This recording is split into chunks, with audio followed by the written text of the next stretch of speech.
폭행죄와 상해죄에 관하여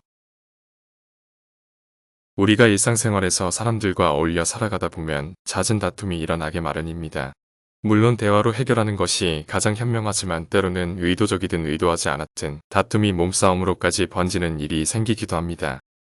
이러한 경우 단순 폭행의 경우인지 그 이상을 넘어 상해의 죄가 인정되는지에 따라 법률적 대응이나 처리가 달라지게 되는데 오늘은 단순 폭행죄와 상해죄에 대해 알아보겠습니다.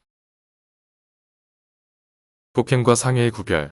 많은 분들이 폭행과 상해를 구분하지 못하시고 몸싸움이 일어난 경우에는 폭행이라고만 생각하시는데 폭행과 상해는 엄연히 다른 개념입니다. 예를 들어 폭언 및 욕설을 하는 행위, 때릴 듯 위협하거나 상대방에 대하여 물건을 던지는 행위, 지속적으로 상대방에게 고함을 치는 경우는 폭행이라 할 것이고 다툼의 과정에서 물리력을 행사하여 상대방을 기절시키거나 상대방에게 스트레스 및 정신적 장애가 발생했을 경우 정력 손상 혹은 치아 탈락의 경우에는 상해라고 할 것입니다. 폭행과 상해죄의 처벌 정도.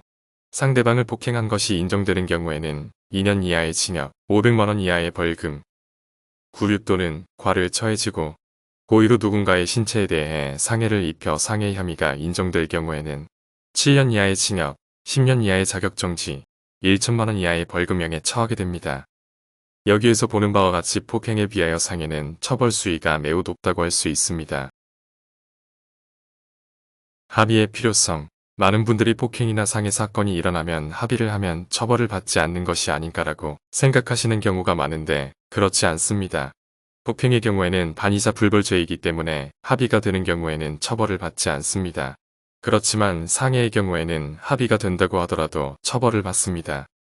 다만 수사기관의 기소 여부를 정하거나 법원에서 처벌을 하는 경우 양형을 정하는 것에 있어 참작이 됩니다. 결론적으로 폭행이나 상해 모두의 경우 합의가 되는 것이 무엇보다 중요합니다. 폭행죄와 상해죄에 관한 표입니다.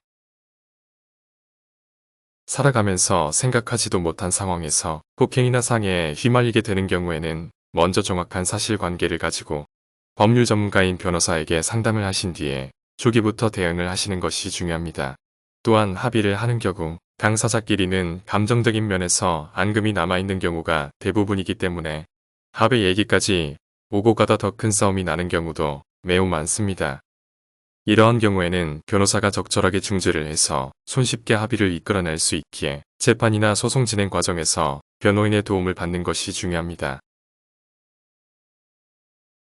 만일 폭행이나 상해와 관련하여 수사를 앞두고 있거나 재판이 진행 중인 경우에는 변호사의 도움을 받아 원만한 합의점을 찾거나 무죄를 이끌어갈 수 있는 근거자료와 주장을 펼쳐나가시는 것이 바람직합니다.